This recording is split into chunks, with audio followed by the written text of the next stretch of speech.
Bonjour à tous. Alors pour ce deuxième jeu, je vous propose un jeu qui s'appelle le voyage sonore. C'est un jeu qui va solliciter votre imagination et votre créativité.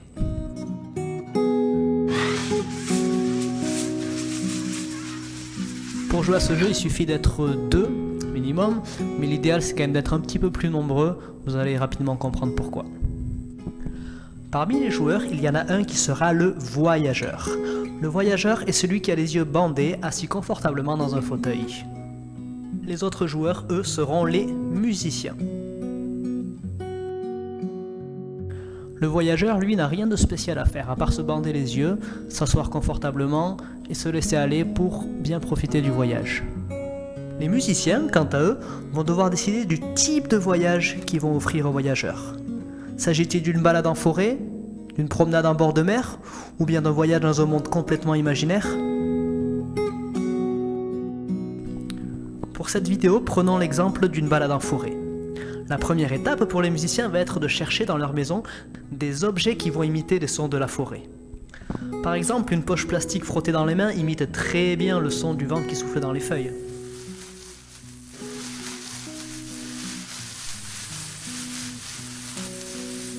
Une fois tous les objets rassemblés, il est temps de mettre un petit peu les sons dans l'ordre, c'est-à-dire choisir par quel son va commencer le voyage, quel son va venir s'ajouter à celui-ci, et construire petit à petit une histoire sonore. 2 sons peuvent bien entendu être joués simultanément.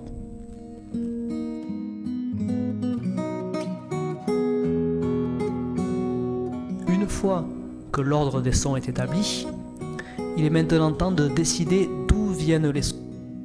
Par exemple, si l'on cherche à imiter le son d'un oiseau, il serait intéressant de le faire venir depuis le fond du couloir, petit à petit vers le salon.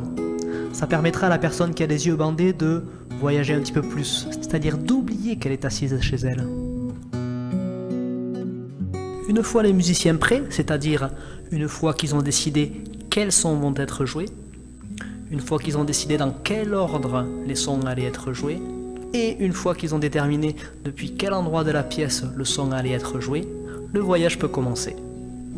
C'est à ce moment-là que le voyageur peut s'installer tranquillement dans son fauteuil, les yeux bandés.